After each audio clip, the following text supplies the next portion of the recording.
आज़ादी के बाद भारत ने सिर्फ सरकारें नहीं देखी, भारत ने ऐसे नेताओं को देखा है जिन्होंने देश की दिशा बदल दी। किसी ने नए भारत की नींव रखी, किसी ने युद्ध के समय देश संभाला, किसी ने इमरजेंसी लगाकर पूरे देश को हिला दिया और एक प्रधानमंत्री ने तो सिर्फ 13 दिन ही टिक पाए। आज हम जानेंगे 1947 से 2026 तक भारत के सभी प्रधानमंत्रियों की पूरी कहानी। तो आइए शुरू करते हैं। वीडियो शुरू करने से पहले चैनल को सब्सक्राइब कर लीजिए और इस वीडियो को लाइक कर ले। तो भारत के पहले प्रधानमंत्री जवाहरलाल नेहरू, जिनका कार्यकाल 15 अगस्त 1947 से 27 मई 1964 तक, यानी वो केवल 16 वर्ष और 286 दिनों तक प्रधानमंत्री बने रहे। यह कांग्रेस पार्टी के सदस्य थे। उन्होंने शिक्षा और देश को आगे बढ़ाने में ज्यादा ध्यान दिया। नेहरू ने IIT, IIMS और बड़े बड़े डैम्स की शुरुआत की। नेहरू जी की वजह से आज कश्मीर भारत का हिस्सा है, लेकिन 1962 के चीन युद्ध ने उनकी छवि को बड़ा झटका दिया। फिर भी उन्हें आज भी आधुनिक भारत का निर्माता कहा जाता है। भारत के दूसरे प्रधानमंत्री गुलजारी लाल नंदा, यह कांग्रेस पार्टी के नेता हैं। नेहरू की मृत्यु के बाद देश अचानक संकट में आ गया। तब गुलजारी लाल नंदा ने कुछ समय के लिए देश की जिम्मेदारी संभाली और वे केवल 13 दिन तक कार्यवाहक प्रधानमंत्री बने। भारत के तीसरे प्रधानमंत्री लाल बहादुर शास्त्री, जिनका कार्यकाल 9 जून 1964 से 11 जून 1966 तक, यानी वे 1 वर्ष और 216 दिन तक प्रधानमंत्री रहे। यह कांग्रेस पार्टी से संबंधित थे। छोटे कद के इस नेता ने भारत का हौसला बहुत बड़ा कर दिया। 1965 के भारत पाक युद्ध के दौरान उनका नारा जय जवान जय किसान पूरे देश की आवाज बन गया। लेकिन ताशकंद समझौते के बाद उनकी अचानक मृत्यु ने पूरे देश को चौंका दिया। भारत के चौथे प्रधानमंत्री गुलजारी लाल नंदा, लाल बहादुर शास्त्री की मृत्यु के बाद एक बार फिर से सत्ता अस्थायी रूप से गुलजारी लाल नंदा के हाथों में आ गई और वो उस समय भी केवल 13 दिन के लिए ही प्रधानमंत्री बने। गुलजारी लाल नंदा के बाद भारत को मिली पहली महिला प्रधानमंत्री। भारत के 5वें प्रधानमंत्री में इंदिरा गांधी, जिनका कार्यकाल 24 जून 1966 से 24 मार्च 1977 तक, यानी वे 11 वर्ष और 59 दिनों तक प्रधानमंत्री रही। वो कांग्रेस पार्टी से संबंधित थी। इंदिरा गांधी भारत की पहली महिला प्रधानमंत्री बनी। 1971 के युद्ध में पाकिस्तान को हराकर बांग्लादेश का निर्माण हुआ। पूरा देश उन्हें आयरन लेडी कहने लगा, लेकिन 1975 में लगाए गए इमरजेंसी यानी आपातकाल ने लोकतंत्र पर सबसे बड़ा सवाल खड़ा कर दिया। विरोधियों को जेल भेजा गया व भारतीय संविधान में काफी संशोधन कर दिया। यह समय पूरे देश के लिए डर का माहौल बन गया।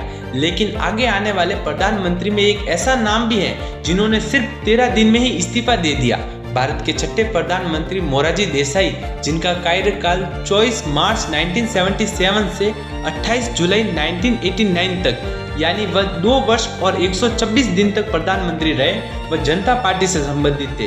भारत के 7वें प्रधानमंत्री चरण सिंह, जिनका कार्यकाल 28 जुलाई 1979 से 14 जनवरी 1980 तक, यानी वे 170 दिनों तक प्रधानमंत्री रहे, ये जनता पार्टी से संबंधित थे। चरण सिंह प्रधानमंत्री तो बने, लेकिन संसद में बहुमत साबित करने से पहले ही उनकी सरकार गिर गई। वे भारत के सबसे कमजोर राजनीतिक दौर का हिस्सा बने।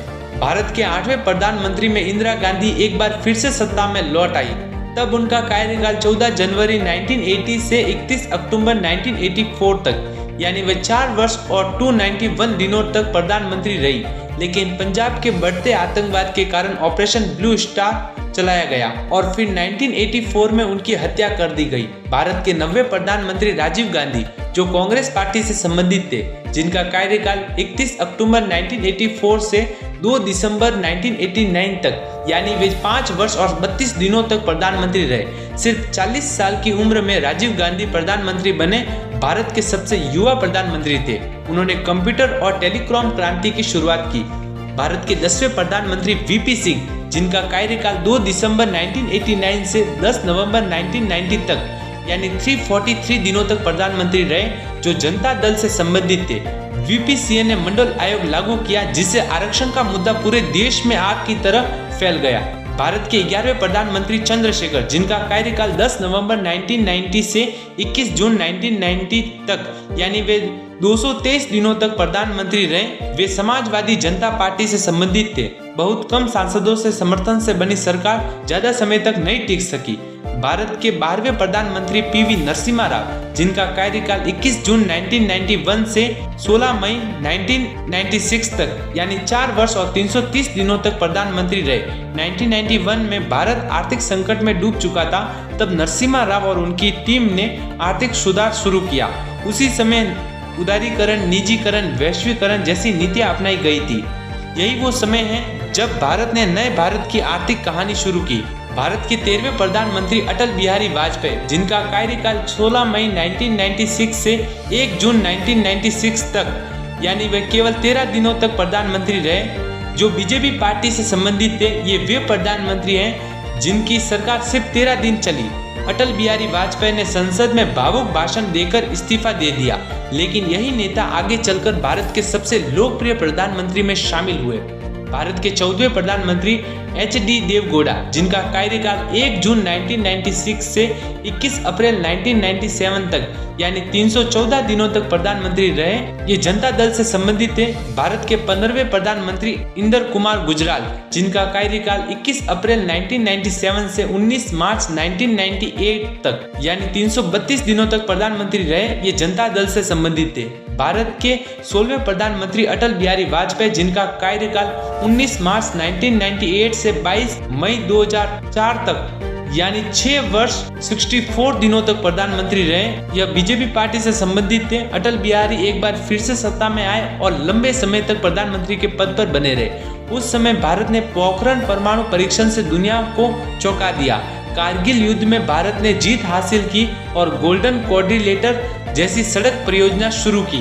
भारत के 17वें प्रधानमंत्री मनमोहन सिंह, जिनका कार्यकाल 22 मई 2004 से 26 मई 2014 तक यानी 10 वर्ष और 4 दिन तक प्रधानमंत्री रहे, जो कांग्रेस पार्टी से संबंधित थे। उनके समय में भारत की अर्थव्यवस्था तेजी से बढ़ी, लेकिन 2G और कोयला घोटाले जैसे विवादों ने सरकार को घेर लिया। अब हम बात करेंगे उन प्रधानमंत्री की जिनका डंका भारत के अलावा विदेशों में भी बजता है, जिनकी पूरी दुनिया दीवानी है। भारत के 18वें प्रधानमंत्री नरेंद्र मोदी, जिनका कार्यकाल 26 मई 2014 से वर्तमान तक चल रहा है। 2014 में भारत की राजनीति में बड़ा बदलाव आया। नरेंद्र मोदी भारी बहुमत के साथ प्रधानमंत्री बने। Digital India, make in India और G20 जैसे बड़े अभियान शुरू किए। आर्टिकल 370 हटाया, राम मंदिर निर्माण और कोरोना महामारी के दौरान लिए गए फैसले, इन सब ने उनकी सरकार को दुनिया भर में चर्चा का विषय बना दिया। 1947 से 2026 तक भारत में कई प्रधानमंत्री को आते जाते देखा, लेकिन हर प्रधानमंत्री ने भारत की कहानी में अपनी एक अलग छाप छोड़ दी। अब आप बताइए, आपके अनुसार भारत का सबसे प्रभावशाली प्रधानमंत्री कौन है? अगर वीडियो पसंद आई है तो वीडियो को लाइक करके चैनल को सब्सक्राइब करके ही जाए और कमेंट में बताना ना भूलें कि आपका पसंदीदा प्रधानमंत्री कौन सा है और नेक्स्ट वीडियो किस टॉपिक पर चाहिए वो भी बताएं।